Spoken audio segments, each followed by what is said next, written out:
quickly unlocked, and immediately following, the door quickly swung open. The man quickly came out of the room. He had a knife in his hand. The knife appeared to be secured to his hand by a wrapped cloth. He quickly advanced on officers with the knife raised. 2 officers were side by side and filled the narrow hallway. Both officers ordered the man to drop the knife, and they retreated. The man did not comply. He continued to advance with the knife in hand. Officer Iro Solario, a 3-year veteran, deployed his taser, while almost simultaneously Officer Brian Weaver, a 4.5-year veteran, fired 3 rounds from his handgun, striking the man. It is unknown how many times the man was hit, and no other officers fired. Officers outside the apartments closed in on the room and saw that the subject was down. They administered first aid until medical arrived. The man was transported to the Billings Clinic, where he later died from his wounds. No officers or civilians were injured. Police Department investigators will handle the investigation in conjunction with and oversight from the Department of Criminal Investigations, Department of Justice, and will also be working with the County Attorney's Office. The deceased is a 29-year-old male white Billings resident. His identity will be withheld until notifications are made by the coroner. Pursuant to policy, Officers Weaver and Solario were placed on administrative leave pending investigation by the detectives. There will be an independent review and oversight by the Office of Professional Standards.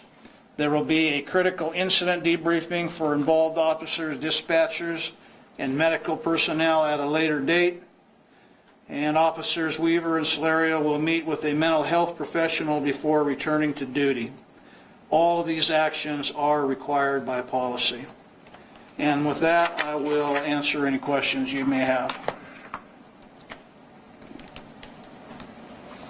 Is there any evidence of drug or alcohol use prior to the encounter by the suspect? We don't know at this point. Obviously, an autopsy will be conducted, and we may have some more information at that time. Has he had any prior run-ins with law enforcement?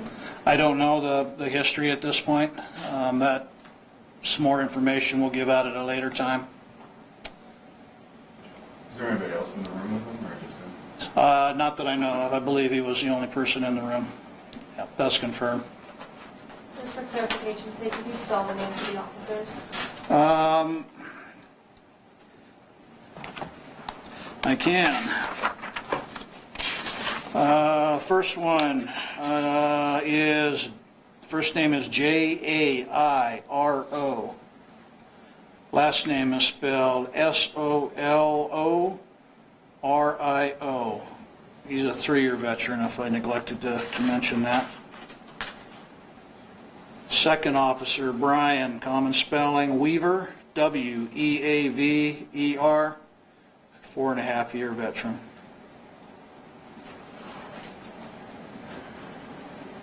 So there are 2 attempts to taser?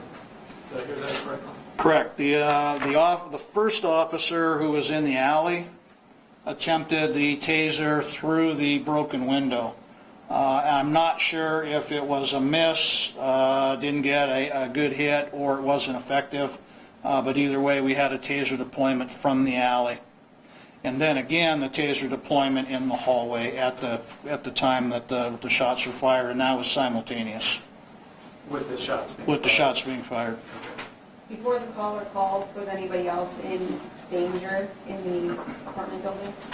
No, initially the call came in as a suspicious call, so we had no other information that there were people involved or anybody else was in danger. Obviously, the information that I relayed to you is some pretty erratic behavior, and then you have the damage as well that took place. So that certainly warranted a phone call, and we did respond. When you said he threw the knives, or threw 3 knives? 3 knives is a number that I heard. I did, when I was down looking at the scene, I saw some laying in the alley. How close they came to the officers, I don't know. but nonetheless certainly poses a threat. And were they throwing knives? I mean, can you tell me? I don't know what type of knives they were. And how about the one that he had when he was? I don't know what type of knife it was either. Where in the body was he shot? I don't know.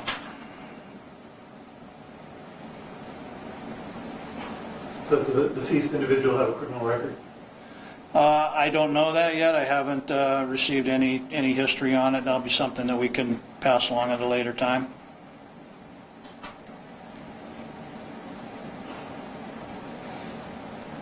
You said when he was shot, he was still advancing toward officers with his Correct. hand in the air, holding the knife? I don't know whether it was over his head raised or underhand raised, but he was advancing with the knife presented to the officer. They retreated, and keep in mind this is a very narrow hallway, so if two of them were side by side, it would have blocked the entire hallway. How far they retreated, I'm not sure, but he advanced on them relatively quickly, coming out of the room very quickly and unannounced. And so they retreated and then ultimately deployed both the firearm and the taser.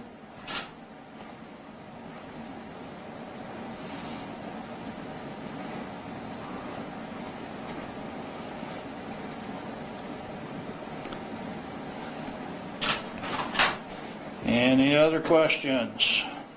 So on the drugs, just to make sure I heard you correctly, so no evidence of, any evidence of this on the scene of drug use or drug? I don't know. Our detectives are still on scene. I have not been in there. I don't know what they found in the apartment.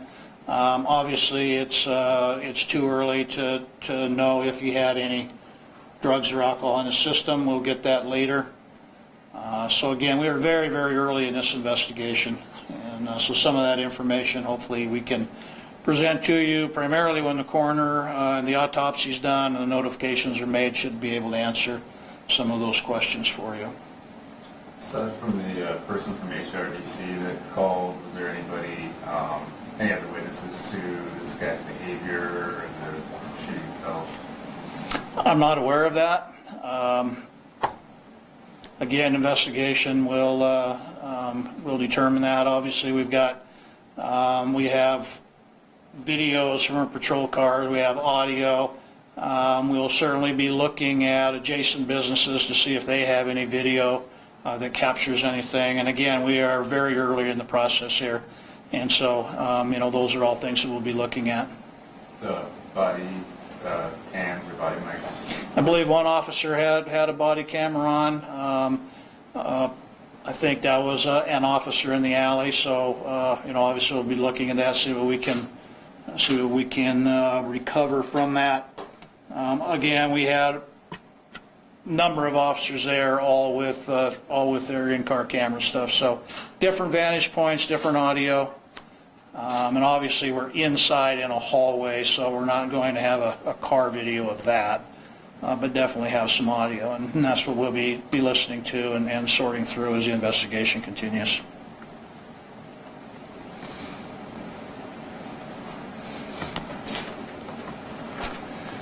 Prior to this, have there been any other calls to 911 related to this guy or doing there? To my knowledge, not today. Again, I don't know what his history was and what, if anything, we've had dealings with him.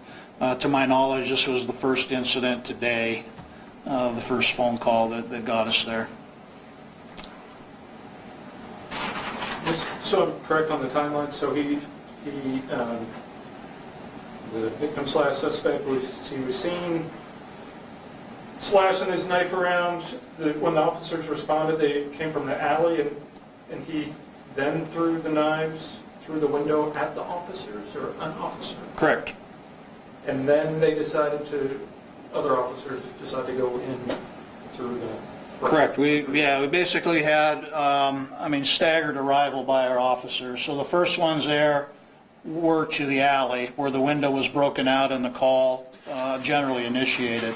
So they're trying to make contact, and they observed the behavior that I indicated earlier. and the knives were thrown out the window, and the taser was deployed from the alley.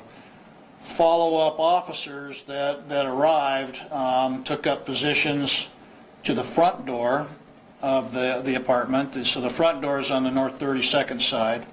The back door is on a north-south alley between 31st and 32nd, and then you have an east-west alley between HRDC and the Sandra. So we had all places, effectively isolating this individual. So the officers that went in the front door are the ones that deployed the taser and fired the rounds.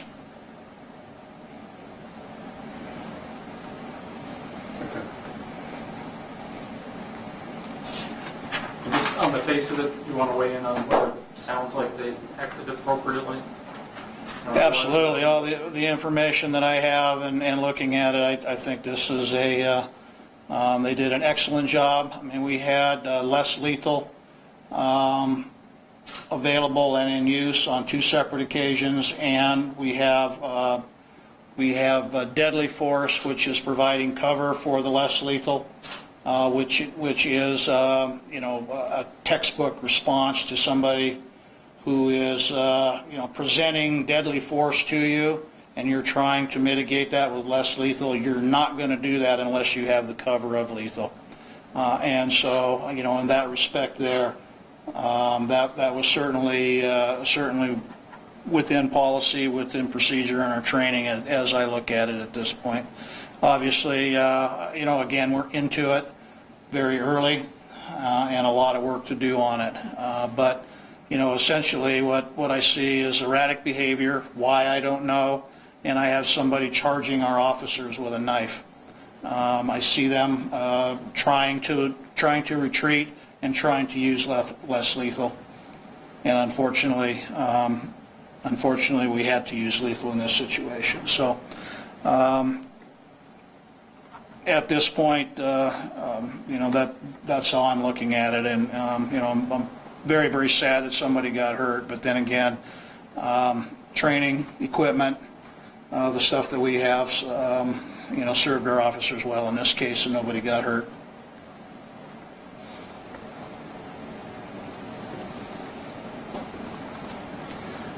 Ask your questions now, so we don't have 5 days of phone calls on stuff. Well, are you all going to send out any updates on the weapon? Anything else you find, or do you want to? Yeah, whatever pertinent information we can, on what we find that we can release.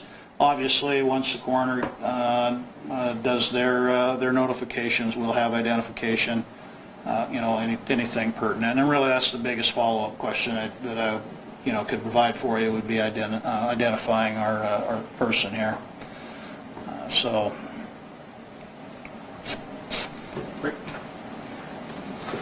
Pretty good? All right. Thank you very much for coming.